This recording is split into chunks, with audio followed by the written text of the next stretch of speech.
Hello everyone. In earlier topic, we had talked about some classification of forest, types of forest and deforestations. Now today we are going to start our new topic, remedies for forest conservation and wildlife diversity. So let's get started. Remedies for forest conservation. Research should be carried out to find the options of wood. कि would के बदले कोई और ऐसी चीज़ है, कोई एक ऐसा ऑप्शंस ढूंढना चाहिए कि जो हम वुड के बदले यूज़ कर सकें. This will reduce the usage of would and it will save the forest. कि ये क्या करेगा कि जो वुड का यूज़ है वो कम होगा और फॉरेस्ट का कंजर्वेशन होगा. Where is the trees are to be cut inevitably for the development work or for necessity. New trees of the same species should be grown. कि अगर कोई ऐसी जगह है कि वहाँ पे कोई रीज़न है कि वहाँ से वो जगह से वुड को काटना पड़े, तो सेम वही स्पीसीज़ के वुड है वो दूसरी जगह पे ग्रो भी करना चाहिए. तो एक जगह से अगर कट रहे हैं तो दूसरी जगह पे उसका ग्रो भी हो सके. There should be a total ban for cutting trees which are not grown fully.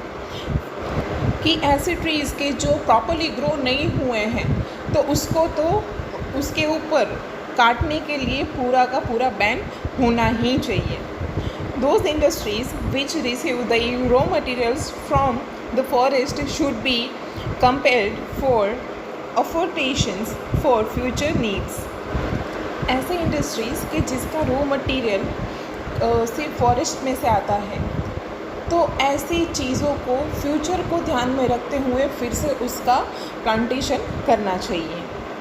Under the name of eco tourism the forest cover should not be damage and should be strictly controlled. कि सिर्फ eco tourism का development का नाम लेके जो forest की पूरा system है वो बिगड़ना नहीं चाहिए. उसके लिए स्ट्रिक्टली जो रूल्स हैं वो फॉलो होने चाहिए. Widespread public awareness program should be organized among the local people. कि जितने भी स्थानिक जहाँ पे पब्लिक रहती हैं, जो पीपल है, तो उनको ये जो पूरा फॉरेस्ट एरिया है, जो वाइल्ड लाइफ है, उसके प्रति अवेयरनेस आए वैसे प्रोग्राम करने चाहिए. The importance of forest and the conservation strategies should be included in the syllabus of schools and colleges. They should explain the necessity of forest conservation. कि ये फॉरेस्ट को कंजर्व करने के लिए जितने भी इम्पोर्टेंट टॉपिक्स हैं वो कॉलेज और स्कूल में उनकी स्टडी के अंदर ये टॉपिक्स ऐड किए जाए, ताकि उनके प्रति वाइल्ड लाइफ और फॉरेस्ट के प्रति जो कंजर्व करने के लिए जितनी भी नेसेसिटी हो तो वो सारी उनके अंदर डेवलप हो. Social forestry and agroforestry should be develop intensively by taking plant steps for the necessity of fodder and firewood. कि जो एनिमल्स हैं उसको खाने के लिए जो भी चीज़ें हैं प्लांट्स, और ऊपर से जो भी डोमेस्टिक यूज़ के लिए जो भी वुड चाहिए, मतलब कि फायरवुड, तो वो दोनों को सोशल फॉरेस्ट्री मतलब कि सामाजिक वनीकरण जिसे कहते हैं, और एग्रो फॉरेस्ट्री मतलब कि जो कृषि वनीकरण जिसे कहते हैं, तो वो सबको एक प्रॉपर स्टेप्स के साथ उसको पूरा डेवलप करना चाहिए ताकि ये दोनों जो बेसिक नीड है वो कंप्लीट हो सके. In place of firewood alternative options like solar energy, natural gas etcetera should be implemented. कि वुड को जलाना है उसके बदले उसके ऑप्शन में जो सोलर एनर्जी है, बाद में नेचुरल गैस है, वो सबका यूज़ करना चाहिए. Forest resources should be used sparingly. मतलब कि ये जितने भी फॉरेस्ट रिसोर्सेज है उसको बहुत ही करकसर के तौर पे यूज़ करना चाहिए. In order to make the process of tree growth faster and healthier, infested trees should be removed. कि ऐसे प्लांट्स के जिसके ऊपर इंसेक्ट आ गए हैं जिसकी वजह से वो ट्रीज़ का ग्रोथ नहीं हो रहा है और वो उसकी वजह से दूसरे प्लांट्स को भी उसका असर पड़ रहा है, तो वो पे डेवलप नहीं कर रहे हैं, तो ऐसे ट्रीज़ को हटा दिया जाए ताकि जो ग्रोथ कर रहे हैं, जो बढ़ रहे हैं, ऐसे ट्रीज़ को प्रॉब्लम ना हो. Forest fire causes heavy damage to forest, कि जो फॉरेस्ट फायर है उसकी वजह से पूरे फॉरेस्ट को बहुत ही ज़्यादा डैमेज पहुंचता है। अ सेपरेट सिस्टम और a force at nation level should be created for dowsing the fire, कि जब भी फॉरेस्ट फायर हो तो उसको कंट्रोल करने के लिए एक नेशनल के लेवल पर पूरा एक सिस्टम खड़ा करना चाहिए, कि जो जब भी ऐसी कोई सिचुएशन क्रिएट हो तभी ये कंट्रोल कर सके।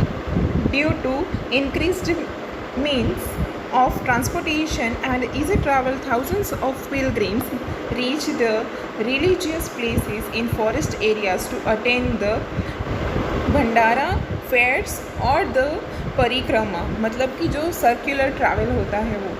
Eight that time the little should be cleared properly, otherwise the forest are pollute, कि फॉरेस्ट एरिया में ऐसे जितने भी रिलीजियस प्लेसेस आए हैं, धार्मिक स्थल है, तो वहाँ पे क्या होता है कि जब भी ऐसा भंडारा लगता है या तो मेला लगता है या तो परिक्रमा होता है। अगर परिक्रमा का एग्जांपल दूँ तो जूनागढ़ में जो होता है वहाँ पे भी वो सब फॉरेस्ट एरिया के अंदर ही है।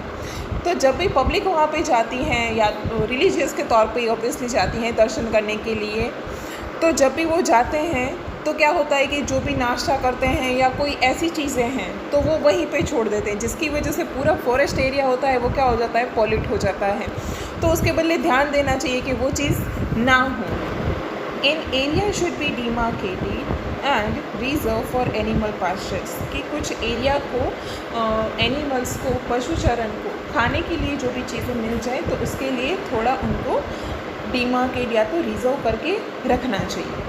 तो ये बात हुई कि फॉरेस्ट को कंजर्व कैसे करते हैं।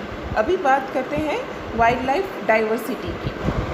There is large diversity in climate and physiography in India, कि भारत की जो क्लाइमेट है और उसका फिजियोग्राफी है पूरा, तो उसके अंदर बहुत सारी विविधता देखने को मिलती हैं।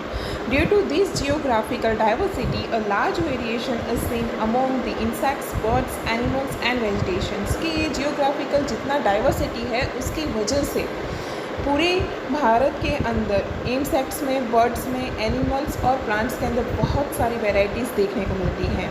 There are above 15 lakh species of animals, birds in the world, कि अगर पूरे वर्ल्ड की बात करें तो उसके अंदर 15 लाख स्पीसीज़ हैं एनिमल्स और बर्ड के अंदर जो कि मौजूद हैं। Out of these 81,251 species are found in India, कि इसमें से सिर्फ 81,251 स्पीसीज़ जो कि सिर्फ इंडिया में पाई जाती हैं। India stands 12th in the world in terms of biodiversity, कि इंडिया का अगर हम स्टैंड्स देखें, उसकी जगह देखें तो वो 12th नंबर पे है पूरी बायोडाइवर्सिटी के टर्म्स के अंदर। Animals from Asia, Europe and Africa are seen in India, Bharat में एशिया, यूरोप और अफ्रीका ये तीनों जगह के जितने भी एनिमल्स हैं वो यहाँ पे देखने को मिलते हैं। अफ्रीकन ज़रक, European wolf, wild goats and Kashmiri deer, elephants and gibbons from South East Asia etc. कि ये सारी स्पीसीज़ यहाँ पे देखने को मिलती हैं। The biodiversity of India includes black bear, one-horned rhino, deer, different types of snakes, peacock, घोड़ा जिसको बस्टर्ड भी कहते हैं, hawk, kingfisher, flamingo etc. ये सारी चीज़ें इंडिया में पाई जाती हैं। फ्लेमिंगो है, किंगफिशर, हॉक, घोड़ा, पीकॉक, बहुत सारे स्नैक्स जिसके डिफरेंट स्पीसीज़ है, डियर, बाद में one horn rhino, black bear, ये सारी चीज़ें यहाँ पे मिलती हैं। The snow leopard in Himalayas are and the red panda found at the same altitude are distinguished animals here, कि जो स्नो लेपर्ड है हिमालय में वो और रेड पांडा वो भी सेम एल्टीट्यूड पे देखने को मिलते हैं। Currently India is the only country in the world where tiger and lion are seen moving in the natural habitats, कि अभी सिर्फ हमारे इंडिया में ही टाइगर और लायन ऐसे हैं क्योंकि जो अपना कुदरती निवास है तो वहाँ पे वो घूमते हैं। During winter, migratory birds from distant places throng into the watershed area of Keoladeo national park Bharatpur जो कि राजस्थान में है and null Sarovar in Gujarat to spend winter की जो माइग्रेटरी बर्ड्स हैं वो ये केवलादेव नेशनल पार्क है वहाँ पे भरतपुर में और नल सरोवर में आते हैं। Sea turtle come to lay eggs along the sandy coastal of Odisha कि जो सी टर्टल है वो ओडिशा के जो सैंडी एरिया होते हैं तो वहाँ पे वो एग्स देने के लिए आते हैं। Indian python various snacks and the king cobra are found in the southern rain forest कि जो इंडियन पाइथन है और बहुत सारे स्नैक की स्पीसीज़ हैं जो किंग कोबरा है वो सारे सॉर्दर्न जो रेनी फॉरेस्ट एरिया है वहाँ पे पाए जाते हैं। Now talk about wild life on existence मतलब कि जो लुप्त हो रहे हैं वन्य जीव है पूरे उसकी बात करते हैं। Today many wild animals in the world are on the verge of extinctions कि पूरे वर्ल्ड के अंदर ऐसे बहुत सारी स्पीसीज़ हैं कि जो आज लुप्त होने के तादार पे खड़ी है मतलब कि जिसका विनाश होने वाला है। Tiger were found throughout India during last century कि लास्ट सेंचुरी में पूरे इंडिया के अंदर टाइगर थे वो देखने को मिलते थे। Tigers were seen in the forest of Idar Ambaji and Danta कि अगर हम गुजरात की बात करें तो वो ईडर में अंबाजी और दांता में देखने को मिलते थे। Today tiger are totally extinct from Gujarat forest areas कि आज गुजरात में एक भी जगह पे टाइगर देखने को नहीं मिलता है। फॉरेस्ट एरियाज़ की बात हो रही है। Cheetahs is also becoming extinct from Indian forest के सेम चीज़ चीता के साथ भी हुआ है कि वो भी देखने को नहीं मिलते हैं फॉरेस्ट रीजन के अंदर। Many bird species which were very easily seen in India forest are now hardly seens कि ऐसी बर्ड्स की भी बहुत सारी स्पीसीज़ है कि जो पहले इजीली देखने को मिलती थी इंडियन फॉरेस्ट में पर अभी हार्डली देखने को मिलती हैं। Some of them like vulture duck and pink throat cranes and owl are on the verge of existence कि ये सारे बर्ड्स हैं वल्चर है डक है पिंक थ्रॉट है क्रेन्स है एंड आउल्स ये सारी चीज़ें आज विनाश के तादार पे खड़ी हैं ये बर्ड्स की जितनी भी स्पीसीज़ हैं। चिलोत्रो bird once widespread in Arunachal of northeast is not seen so easily कि अरुणाचल प्रदेश है वहाँ पे ये चिलोत्रो नाम का जो बर्ड है वो पहले इजीली देखने को मिलता था पर आज वो देखने को नहीं मिलता है।